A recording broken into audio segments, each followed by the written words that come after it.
yung ibang matataas na area is hindi pa rin naaabot ng tubig, lalo na po yung aming school. Walang masakyan ang mga produkto namin papuntang market dahil sa hirap ng daanan.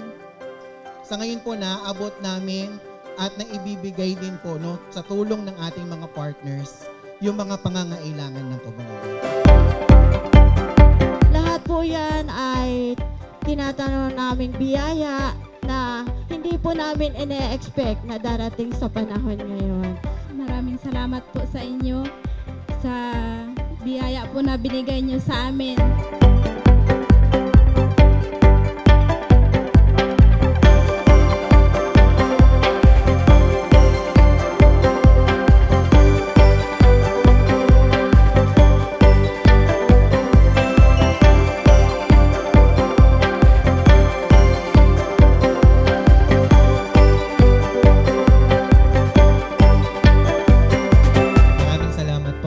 Sa pagbibigay ng ating mga pailaw sa ating tahanan. So sana po itong mga pailaw na ito ay magsilbing ilaw din sa inyong mga estudyante at sa inyo mismo to na mas paigihin pa po or pagandahin pa po ang kanilang mga pag-aaral. Sa pamamagitan ng ating Community Development Program, papalakasin pa natin ang bawat komunidad na pupuntahan namin ng Global Peace Foundation ng aming mga kasama at katuwang.